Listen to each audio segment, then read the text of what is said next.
Après 40 ans d'attente, le village de Boutom a organisé sa cérémonie d'initiation.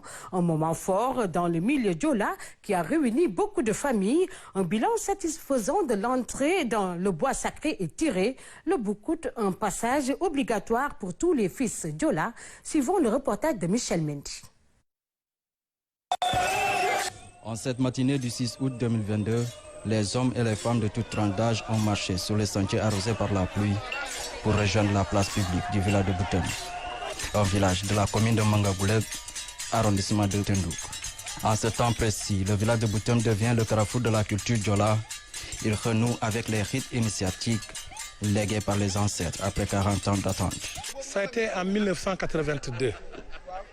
Et après, nous avons tenté d'y aller. Ça n'a pas marché et c'est resté jusqu'à 40 ans. C'est beaucoup.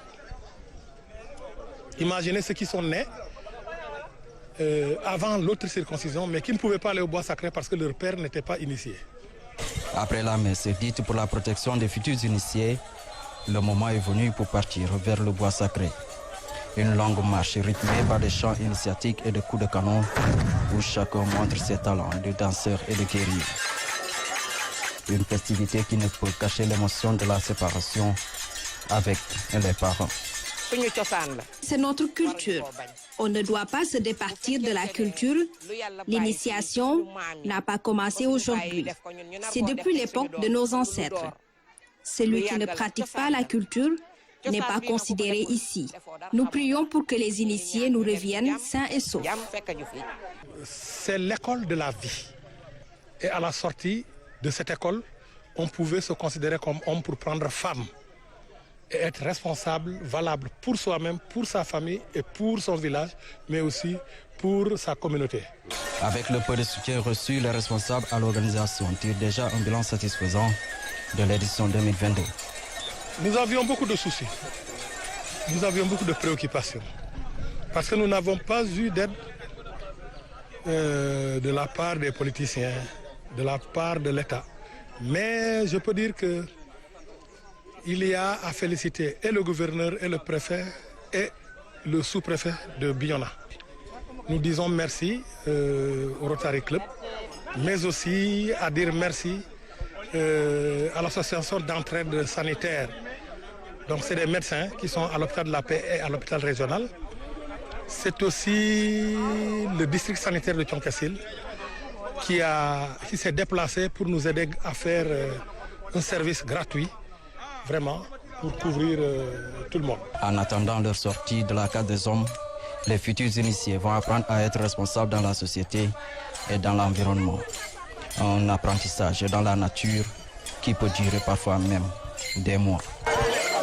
Et pour parler de la cérémonie du Boukout, nous recevons sur ce plateau M. Mohamed Tidiane Ndiaye. Il est journaliste à l'agence de presse sénégalaise, chef de bureau régional de l'APS à Ziguinchor et qui vient d'être muté à Fatick. Bonjour M. Ndiaye. Bonjour Mariam Bang. Merci d'être venu. Merci beaucoup. Merci à l'ensemble des téléspectateurs et vos followers.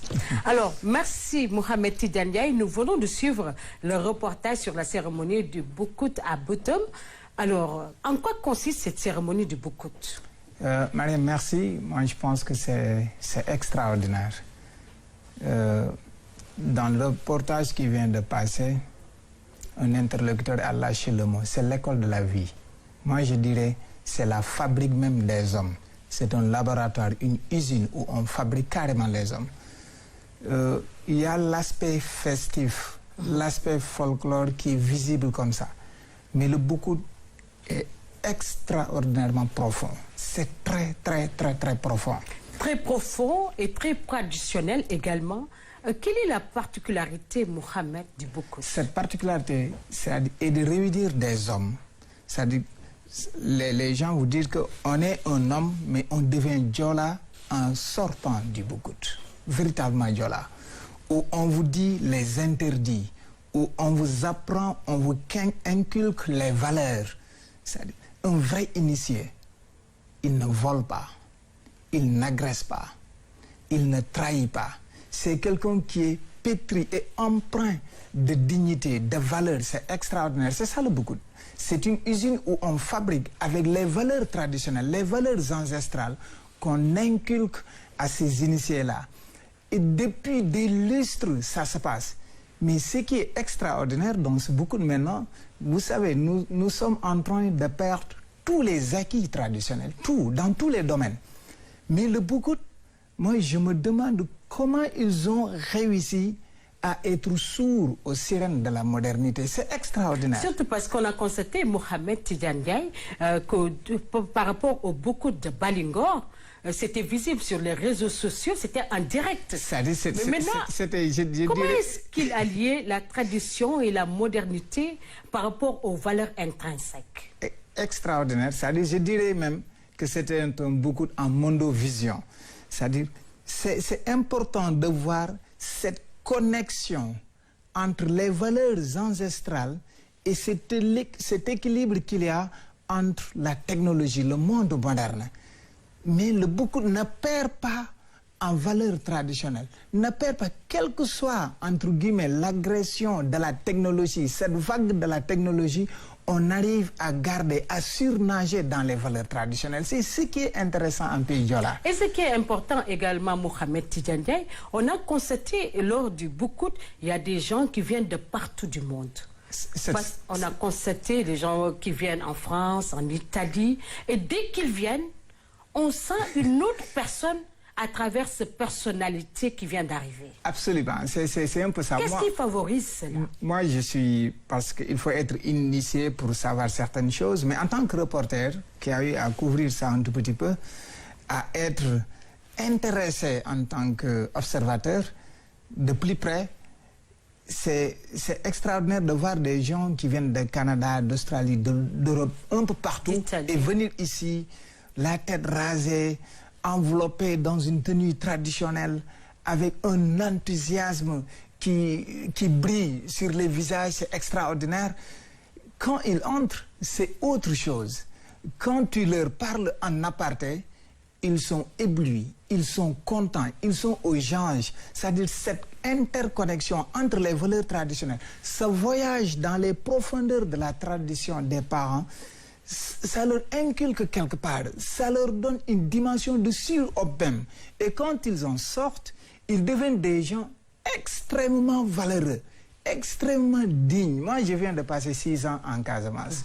Je n'ai jamais entendu quelqu'un dire que on m'a volé mon téléphone, on m'a agressé par-ci, par-là. On me dira la fâcheuse parenthèse du conflit Casamance. Et ça, c'est autre chose. Mais même le Boucoute joue un rôle primordial dans la stabilité même de la Casamance. C'est un événement qui dirait une sorte d'instrument traditionnel stabilisateur même dans le processus de recherche de paix. Par exemple, en temps de Boucoute, on n'arrive pas à identifier les belligérances. Tout le monde est intéressé. On ne sait pas qui. Tout le monde est là. C'est l'appel des parents, c'est extraordinaire. C'est l'appel des aïeux. Tout le monde vient, on oublie tout, on terre les rancœurs et c'est extraordinaire. Et à la longue, quand on fait ça, ça joue effectivement un rôle de stabilisateur et de renforcement même de l'accalmie qui est noté fort heureusement depuis quelques années. Et peut-être même ça a joué dans la conscience collective au niveau local jusqu'à ce que ça a débouché sur la récente signature des accords de paix à Bissau. C'est important de beaucoup de la Casamance. C'est très important. Alors, comment se passe la diversité culturelle dans le Boucoute? Parce qu'on sait que ce sont des ethnies qui se réunissent, des familles entières également qui se réunissent par rapport à la tradition ou bien à une histoire qui a été définie. Vous savez, le Boucoute, c'est l'affirmation de soi, de l'identité. J'ai appris que, par exemple, à l'époque, dans une certaine époque, les gens y passaient des mois, voire une année. Maintenant, avec l'explosion démographique, avec les membres qui sont importants pour être initiés, c'est difficile. Avec tout ce monde de durer en pleine brousse, c'est très difficile. C'est pourquoi ils ont restreint en termes de temps, ainsi de suite. Par exemple, le Boucoute de Balingor, qui a été très magnifique, ça a duré 1 semaine, par exemple, ainsi de suite. Le Boucoute de Molombe également, c'était comme ça. On vous dit 40 ans. Vous parlez tout à l'heure de Buteup dans le Fogny. C'est 40 ans, depuis 82, il n'y en a pas. Mais les gens, ils viennent. Tu sais, à l'époque, quand les gens sortaient du bois sacré, on ferme carrément le bois sacré. On ne l'ouvre que quand il y a encore beaucoup. À l'époque, c'était comme ça. Moi, ce qui est étonnant, c'est qu'il y a des secrets dont il y a que les initiés qui peuvent te dire. C'est ça. Et ils ne te diront jamais. Ils te diront, je ne me nomme pas moi, mais jamais. Donc, il ne faut même pas chercher. Mais ce qui est important, c'est l'impact social que le Boucoud a. Quand les valeurs socioculturelles. C'est-à-dire, on vous fabrique carrément, on vous inculque les valeurs et on vous force à les mettre en pratique dans la société. Et c'est bénéfice pour vous, c'est bénéfice pour les gens de Ngaï Mehé, de Ndiaye Ngorko, d'un peu partout au Sénégal. C'est un peu ça le Boucoud. Ça contribue, mais ça ne doit même pas être un truc d'une Indie seulement. Mais l'impact touche le Sénégal, touche la Casamance, touche le pays entier. Parce que quand un Diola, par exemple, est dans une entreprise, quand il sort le Boucoud, il devient beaucoup plus regardant, beaucoup plus véridique, beaucoup plus assis sur les valeurs principielles. Et ça, c'est important. Et ça débouche sur une réalité qui est là, qui est concrète, et ça fait avancer la chose. Et quand je prolonge même la réflexion, ça augmente, ça rend beaucoup plus épaisse cette politique de la bonne gouvernance, ainsi de suite. Et justement, en parlant de la politique de la bonne gouvernance, pour en arriver à la politique culturelle et culturelle dont on a besoin et qu'on voit énormément en Casamance, comment se passent les tenues traditionnelles dans ce Boucoud? Madame, vous avez touché du doigt un point très important. Quand on parle de la Casamance, des atouts et potentialités touristiques, vous pensez tout de suite au tourisme balnéaire, ainsi de suite. Mais il y a un tourisme dont on parle peu, c'est le tourisme culturel et cultuel. C'est absolument riche en Casamance. Le répertoire culturel, l'industrie culturelle qu'il y a en Casamance, la danse des compos, ces masques, la signification qui est cachée derrière, tout ça, si on arrivait à en faire de véritables opérateurs touristiques en Casamance, ça va faire des entrées de devises énormes pour l'État du Sénégal. Il y a des gens qui y travaillent, mais c'est de façon individuelle. Il faut qu'on le valorise encore plus. On ne le valorise pas. Le potentiel est là, mais il est absolument sous-exploité. Je me dirais même qu'il est vierge carrément. Ça, c'est extraordinaire. Et il faut être au plus près de l'action en tant que reporter sur le terrain de l'actualité pour vivre ce qui est en Casamance. Il faut aujourd'hui mettre le curseur sur ces valeurs-là. Quand on parle de la Casamance, on passe à ces fruits, c'est vrai, qui pourrissent, ainsi de suite. On pense à ce tourisme balnéaire dans le Kafountine, dans le Cap Skirring, ainsi de suite. Mais dans le Bignona et un peu partout, quand vous allez dans les forats villageoises, par exemple, dans les congrès villageois, il y a de quelques petits épisodes qu'ils vous donnent de ces choses-là touristiques, culturelles, mais c'est extraordinaire. Vous-même, tu es émerveillé. Les gens viennent de partout, mais ce n'est pas très bien organisé. Ils ne sont pas très bien accompagnés. En tout cas, on peut dire que c'est un potentiel qu'il faudra valoriser. Je me demande, par exemple, l'agence sénégalaise promotion touristique, ainsi de suite. Peut-être ils y travaillent en douce, mais on devrait, de façon beaucoup plus pragmatique et à grande échelle, aller vers ça, l'instauration et l'exploitation d'une véritable industrie touristique en Casamance qui connecterait la Casamance au reste du pays, qui connecterait la Casamance au monde. La Casamance est extraordinaire. En parlant justement au Boucoud, est-ce que les femmes ont une place à jouer dans ce Boucoud? Absolument. Quand vous voyez les images tout à l'heure dans la grande place publique à Boutoum, dans les images, ce qui est frappant, parce qu'il n'y a que des femmes qui sont là-bas. C'est vrai que... Est-ce qu'il n'y a pas des limites qu'elles ne Il y a des limites, bien sûr, il y a des barrières, il y a des séquences, chacun a son rôle déterminant à jouer. C'est une sorte d'orchestre où chacun joue sa partition et c'est très précisé, c'est très délimité, aussi bien dans le temps et dans l'espace, dans le comportement, dans le visible et dans ce qui est invisible. C'est tout un mystère, tout un secret, c'est hermétique, c'est quelque chose de fondamental. C'est une usine, c'est une fabrique d'hommes, c'est vraiment des hommes prêts à agir de façon positive dans la société pour avoir une incidence réelle dans la bonne marche des choses. Donc le Boucoud, c'est quelque chose qu'on ne devrait pas catégorique comme ça pour la Casamance, mais pour tout le monde, parce que c'est important, parce que c'est positif et parce que ça nous éloigne du tumulte quotidien, politico-médiatique. Côté danse, folklore et tout ça, qu'est-ce qu'on peut s'attendre lors de la cérémonie d'initiation? Par exemple, moi, quand j'étais dans un boucoute, lorsque le fusil, le truc, on retentit... Le coup d'envoi? Ce fameux coup d'envoi, je disais, un canon d'envoi même, c'était extraordinaire. Mais quand tu regardes le visage des gens, vous dites que bon, peut-être c'est un bonheur, peut-être c'est quelque chose qui t'échappe, mais il n'y a rien de peureux. C'est extraordinaire ce qui se passe là-bas en Casamance. Quand vous êtes bien imprégné, quand vous êtes là-dedans, même vous, on vous emporte, même si vous n'appelez pas Mohamed Tidjane Goudiaby, mais tu es là-dedans carrément. Tu sens que c'est hyper intéressant. Il y a des sensations fortes. Il y a des sensations parce que même fortes. Dès qu'on vous entend parler, ça, on ressent même ces sentiments également. Sérieusement. Ça veut dire que c'est quelque chose qui est très fort. Très fort. Je suis incapable d'exprimer ce qu'on sent et tout l'intérêt qu'il y a autour du Boucoute.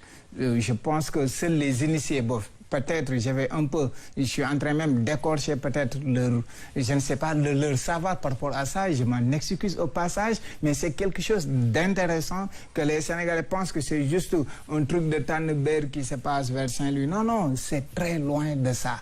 C'est véritablement quelque chose qui nous renvoie chez nos aïeux, qui nous renvoie à nos réalités, des savoirs locaux, quelque chose qui n'existe qu'en Casamance. C'est quelque chose qu'on n'importe pas, c'est quelque chose qu'on ne nous impose pas. C'est une affirmation de soi, une affirmation d'identité réelle de soi.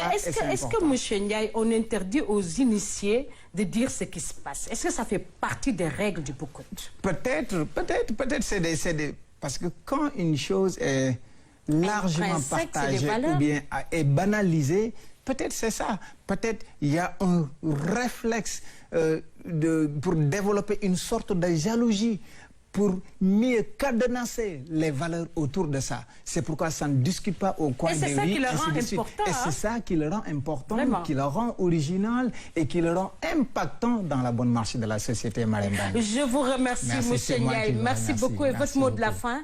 Vous remercier. Quand je suis au studio, quand j'ai suivi l'environnement, l'avancée de la mer, l'avancée du désert, je me dis que ça c'est important. C'est des sujets que nos télévisions doivent traiter. Ça nous éloigne du tumulte politico-médiatique de tous les jours qui ne nous apporte rien du tout.